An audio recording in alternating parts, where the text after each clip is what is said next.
ఈ సినిమాని చాలా ప్రేమించి చేశాను నేను. అంటే ఎంత అంటే ఒక 1.5 year పాటు వేరే ధ్యాస లేకుండా ఈ సినిమా మీదే పని చేశాను. దానికి కారణం మీలాగే నాకు కూడా మహేష్ అంటే ప్రాణం. నేను మహేష్ బాబుని ఒక స్టార్ అంటే తెలుసు అందరికీ, ఎంత పెద్ద స్టార్, ఎంత పెద్ద సూపర్ స్టారో. కానీ నేను డైరెక్ట్ చేస్తున్నంతసేపు ఎప్పుడు ఒక తమ్ముడిని డైరెక్ట్ చేస్తున్నాను అనే ఫీలింగ్తో డైరెక్ట్ చేశాను. ఆ తమ్ముడిని డైరెక్ట్ చేసినప్పుడు ఎంత బాధ్యతగా అయితే ఫీల్ అవుతాం,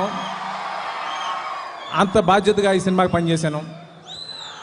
మహేష్ బాబు ప్రతి క్షణం నాకు ఎంతో ఎనర్జీని ఇచ్చారు. ఈ సినిమా ఇంత బాగా ఇంత గొప్పగా రావడానికి ప్రధాన కారకుడు మహేష్ బాబు అయ్యారు. ఆయన ఉండబట్టే ఈ సినిమా ఇంత గొప్పగా తీయగలిగాం అందరం కూడా.